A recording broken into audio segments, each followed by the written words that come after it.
Hello everyone, welcome to my channel. This is Ravichandra, UPSC CSC. देखिए, आज हम 21 जून के एक्सप्लेन पेज की बात करेंगे। And sorry for couple of days जहाँ पे मैंने वीडियोस नहीं बनाया because I was busy busy with my schedule. So look, if you talk about today's explain page, it deals with one of the most important environmental concern that we usually talk about. And it's very very important for us to deal with this, talk about this, and at the end of the day to you know uh, also consider the whole aspects and try to do as much as possible so that we could also be the part of the system. We could also change the system by contributing something there as well. So at the end of the day, जब अपन बात करेंगे इस topic पे, तो आपको एक चीज़ समझ में आ जाएगी कि सस्टेनेबिलिटी बहुत इंपॉर्टेंट है और जहाँ पे हमारा रोल बहुत इंपॉर्टेंट है। Whether you are a human being from India, any state, and any other else, any places, then you have to contribute to the system as well, because overall environmental concerns, अगर आप देखोगे तो it's not a part of any country. It's something that is not related to country like India or Japan or whatever. It's a global concern. You have to deal with the country, you have to deal with the environment at a global level. So for that, अपन इस topic पे deal कर रहे होंगे, देख रहे होंगे चीज़ों को कि आखिर करंट अफेयर्स क्या है और क्यों ये न्यूज़ में आई है, and what is the current crux as well as what is the important for the exam as well. So start करते हैं चीज़ों को. And the topic is ban on single use plastics. ठीक है, सिंगल यूज़ प्लास्टिक्स क्या होता है, इसके ऊपर बैन की क्या बातें हो रही है, अपन सब कुछ डील करेंगे इसके ऊपर. And many many congratulation on international yoga day to all my viewers and all my readers as well. So if you love the content, please like the channel, like the video, subscribe the channel, press the bell icon, share with your friend, because I need your support on a regular basis for that. So start करते हैं चीज़ों को, देखिए समझने का try करते हैं. देखिए, वीडियो स्टार्ट करने से पहले एक आपके लिए एक बेसिकली कोट है.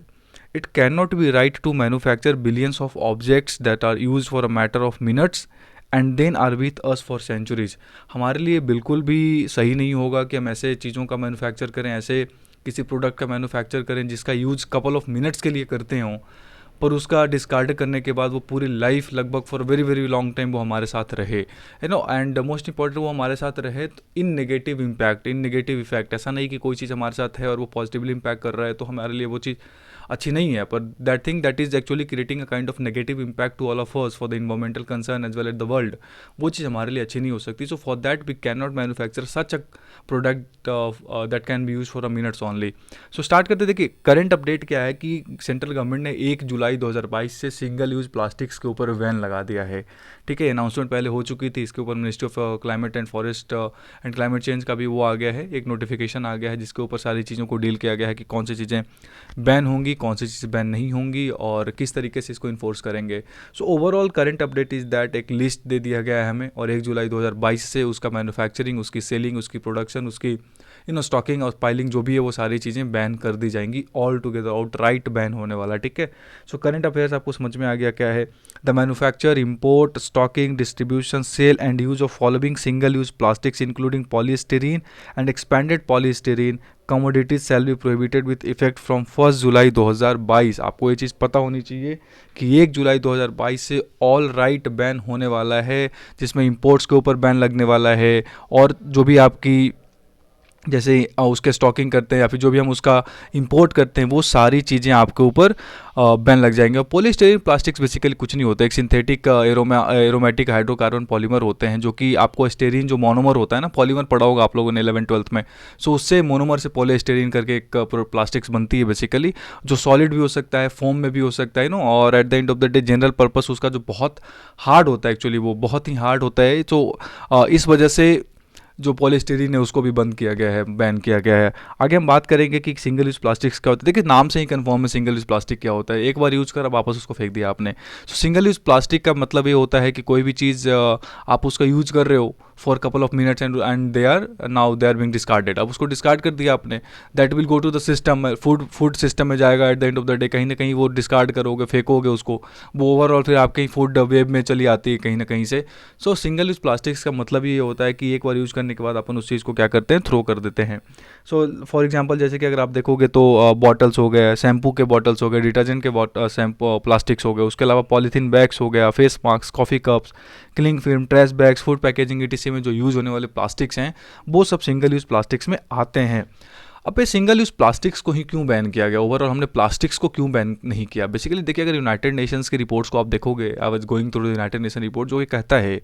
कि plastics are definitely no undeniable fact कि हमारे लिए बहुत बेनिफिशियल है, नो डाउट, पर सारे के सारे प्लास्टिक्स हमारे लिए eight the end of the day वो हमारे लिए कंसर्न की बात तो है ही, कहीं ना कहीं वो हमारे इन्वायरमेंट को कंसर्न तो देते हैं, प्रॉब्लम क्रिएट करते हैं, पर ये जो सिंगल यूज़ प्लास्टिक्स होते हैं ना, जिनकी मैन्युफैक्चरिंग इतने बड़े लेवल पे होती है और कपल ऑफ मिनट्स वो हमारे लिए इंपॉर्टेंट होता है, उसके बाद डिस्कार्ड कर देते हैं हम, वो पूरे लाइफ टाइम हमारे साथ रहता है, उसका जो बेसिकली इम्पैक्ट है वो बहुत ज़्यादा होता है, उसका जो मैन्युफैक्चरिंग लेवल है वो बहुत ज़्यादा है, उसका यूज बहुत ज़्यादा है, और at the end of the day जो यूज है ना, उसके साथ साथ जो उसके इम्पैक्ट हैं वो बहुत ज़्यादा होता है, क्योंकि इतने पतले होते हैं, इतने कम माइक्रॉन्स के होते हैं, इतने बड़े लेवल पे उसका डिस्कार्डिंग होती है ना, कि वो कहीं ना कहीं फिर आपके पूरे के पूरे फूड लेवल को इम्पैक्ट करते हैं, फूड वेब को इम्पैक्ट करते हैं। एक मिंडेरो फाउंडेशन करके एक ऑर्गेनाइजेशन है ऑस्ट्रेलिया में, उनका कहना है कि जो सिंगल यूज प्लास्टिक्स होते हैं that account for third of all plastics produced globally, ठीक है, अगर आप देखोगे पूरी दुनिया में तो लगभग 33 से 35%, 40% जो पूरी दुनिया में प्लास्टिक्स का मैन्युफैक्चरिंग होता है, उसमें सिंगल यूज प्लास्टिक्स का रोल सबसे ज़्यादा होता है। उसके लिए अगर हम बात करें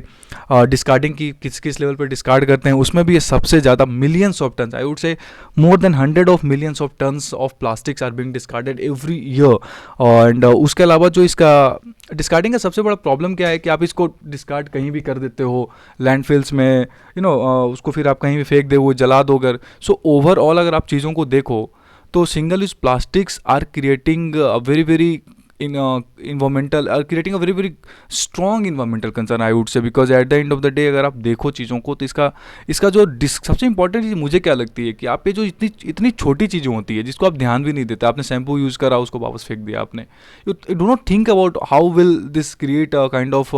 concern for the environment for the world as well. आप उसको इतना लाइटली लेते हैं ना कि आप मार्केट से गए शैम्पू खरीदे, 2-4 रुपये की आती है वो, इंडिया में तो इतनी ईजिली मिल जाती है, 2 रुपये 1 रुपये की शैम्पू, उसको यूज़ करा वापस, यू थ्रो दैट। एंड मैं क्या देखता हूँ कई बार प्रोडक्ट्स में क्या होता है, कई बड़े से प्रोडक्ट्स लोग उसका शैम्पू फ्री में देते हैं, वो इस तरह का सैसे वाले जो होते हैं, और अपन उसको यूज़ करके वापस फेंक देते हैं। So that is not right, being a educated person you can not do so, you have to use. मैं आपको एक एग्जाम्पल देता हूँ,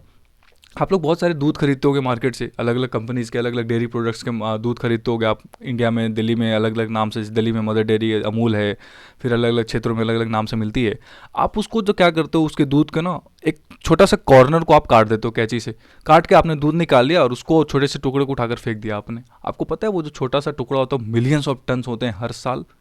वो कहाँ जाते हैं? ओशंस में जाते हैं, टैंक्स में जाते हैं, आपके बॉडी में ही आते हैं कहीं ना कहीं घूम से, किसी न किसी जानवर के थ्रू, किसी न किसी फूड वेब के, किसी न किसी मैकेनिज्म के through, eight the end of the day आपके फूड सिस्टम में ही आते हैं वो। कई बार ऐसा कहा भी क्या है कि वो जो कॉर्नर होता है ना जिसको आप काटते हो, उसको ऑल टुगेदर ना काटें, हल्का सा उसको ब्रेक करें, हल्का सा उसको काटें और उसको उसी में अटैच रहने दें, ताकि रिसाइकलिंग और रीमैन्युफैक्चरिंग में फिर उसका ईजिली यूज किया जाएगा। अगर आप अलग कर दोगे तो वो कभी नहीं रिसाइकल होता है, फिर ऑल टुगेदर वो खत्म हो गया, वो आपके फूड सिस्टम में ही आएगा, वो कभी नहीं रिसाइकल हो सकता है। ये बात फैक्ट है। तो नेक्स्ट टाइम जब आप दूध का पैकेट लाएं तो प्लीज़ उसके कॉर्नर को ऑल टुगेदर ना काटें, कैंची से हल्का सा काटें, दूध निकालें, उसके साथ अटैच रहने दें, देन यू थ्रो इट, वो अब वापस जाएगा, रिसाइकल होगा, मैन्युफैक्चरिंग होगा और वो वापस अटैच हो जाएगा उसके साथ। सो ये चीज़ आपके लिए बहुत इंपॉर्टेंट है। अगर इसके अलावा हम बात करें सिंगल यूज प्लास्टिक्स का रोल इन्वायरमेंट में कैसे है, कि बहुत ही बड़े लेवल पे क्या करता है कि ग्रीन हाउस गैसेज के इमिशंस में भी लगभग 5 to 10% ऑफ कॉन्ट्रीब्यूशन जो है वो सिंगल यूज प्लास्टिक्स का रहता है। उसके अलावा अगर एक डेटा याद रख सकूँ तो रख लो, इंडिया दुनिया में बहुत बड़े लेवल पे सिंगल यूज प्लास्टिक्स को प्रोड्यूस करता है, ऑलमोस्ट इन टॉप 100 कंट्रीज जहाँ पे हम बड़े लेवल करते हैं, लेकिन मैन्युफैक्चरिंग उस लेवल का मतलब उस लेवल का इन्वायरमेंटल हम इसका वो नहीं कर पाते, क्या बोलते हैं, इस तरीके से हम इसको मैनेज नहीं कर पाते, हमारा इन्वायरमेंटल मैनेजमेंट बहुत ही इसका ख़राब है। ओवरऑल देखें तो लास्ट ईयर क्या हुआ था कि ministry of environment and forest and climate change ने क्या करा था कि जो प्लास्टिक्स थे उसको सितंबर 2021 से जो 75 माइक्रॉन्स की साइज़ होती है, अब माइक्रॉन्स एक यूनिट है जिस पे अपन मेजर करते हैं प्लास्टिक्स के साइज़ को, तो 75 माइक्रॉन्स तक बैन कर दिया था उन्होंने। पहले 50 माइक्रॉन्स तक करा, फिर 75 माइक्रॉन्स तक करा, और आने वाले समय में दिसंबर 2022 से 120 माइक्रॉन्स तक के प्लास्टिक जो भी मैन्युफैक्चरिंग होते हैं उसको ऑल टुगेदर वैन करने वाले हैं हम। तो ये चीज़ आप ध्यान रखिएगा कि साइज़ होती है माइक्रॉन्स में मेजर करने के बाद उसको धीरे धीरे बैन करने की प्रोसेस लग रही है, क्योंकि डायरेक्ट आप ऑल टुगेदर बैन नहीं कर सकते, मैन्युफैक्चरर्स को टाइम चाहिए होता है अपने आप को स्टेबल करने के लिए। उसके अलावा हमारे साथ डील करने के लिए प्लास्टिक्स मैनेजमेंट रूल 2016 है, उसमें अमेंडमेंट्स भी होते रहते हैं कंटिन्यूसली और बड़े लेवल पे, जैसे यूनाइटेड नेशन एनवायरमेंट प्रोग्राम में जब हम गए थे last time, so we talked about plastics to be included in what, हम किस तरीके से उसका यूज कर उसका बैन करने के ऊपर बातचीत की गई थी। आपका जो बहुत सारा कन्वेंसन है उसके ऊपर भी बात की गई थी, जैसे स्टॉकहोम कन्वेंसन का, सॉरी जो आपका रॉटरडैम कन्वेंसन वगैरह चीज़ें हैं, उसमें अपन इन चीज़ों के ऊपर बात की गई थी कि किस तरीके से प्लास्टिक्स का भी यूज किया जा सकता है और उसका बैन किया जा सकता है बेसिकली। सो ओवरऑल अगर हम बात करें प्लास्टिक्स का बैन करेगा कैसे, इसकी इन्फोर्समेंट कैसे होगी, तो देखिए सीपीसीबी क्या होता है अपन उसके बारे में जान लेते हैं। सीपीसीबी देखिए सेंट्रल पोल्यूशन कंट्रोल बोर्ड जो है वो 1974 का जो वाटर एक्ट है उससे बनाया गया था। स्टैट्यूटरी बॉडी आपको याद रखना पड़ेगा, एग्जाम्स में आते हैं। और इसको जो पावर दी गई थी वो 1981 के एयर एक्ट के थ्रू भी दे दी गई थी, जिसमें ये बेसिकली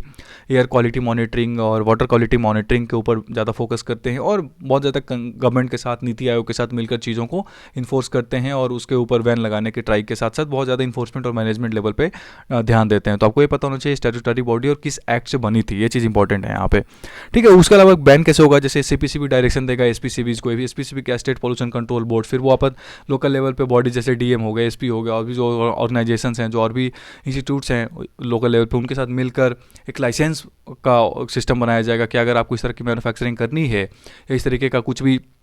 सेल करना है तो आपको भी you have to take permission from the local authorities और फ्रॉम द कंसर्न अथॉरिटी। और at the end of the day जब आप चीज़ों को देखोगे तो आपको ऐसे ही ओवरऑल मैन्युफैक्चरिंग नहीं कर सकते, आपको लाइसेंस लेना पड़ेगा। और सीपीसीबी, एसपीसीबी और भी जो ऑर्गेनाइजेशन है वो मिलकर इसके ऊपर इन्फोर्समेंट के ऊपर काफ़ी ज़्यादा ध्यान देने वाले हैं। अगर दुनिया लेवल पे बात करें, वर्ल्ड लेवल पे बात करें, तो बांग्लादेश बहुत ही इंपॉर्टेंट कंट्री थी जिसने ऑल टुगेदर बैन कर दिया था इस तरह के प्लास्टिक्स को 2002 में ही, ठीक है। थिन प्लास्टिक्स को, पतले पतले प्लास्टिक्स को। उसके अलावा New Zealand, Japan, China, these are the countries that are creating that are focusing more on what banning all those single use plastics बहुत इंपॉर्टेंट लेवल पे। यूनाइटेड नेशन इन्वायरमेंट प्रोग्राम्स में जब लास्ट टाइम हम अपन गए थे उसके ऊपर हमने बात भी करा था कि बहुत जल्दी एक रिजोल्यूशन साइन करने के बाद हम किस तरीके से जो प्लास्टिक पॉल्यूशन है उसके डिस्पोजल को लेकर, उसके मैन्युफैक्चरिंग को लेकर हम बैन लगा सकते हैं, ठीक है। So this was all about the video जहाँ पे सिंगल यूज प्लास्टिक के ऊपर बैन लगाने की बात की गई थी, जो मैंने आपको बता दिया है। So if you love the content, like the content, please subscribe the channel, share with your friends and join my BPSC farewell Telegram channel where you get latest updates on every on a regular basis basically, okay. So this was all about the video single use plastics. Thanks for watching and keep loving my channel, okay.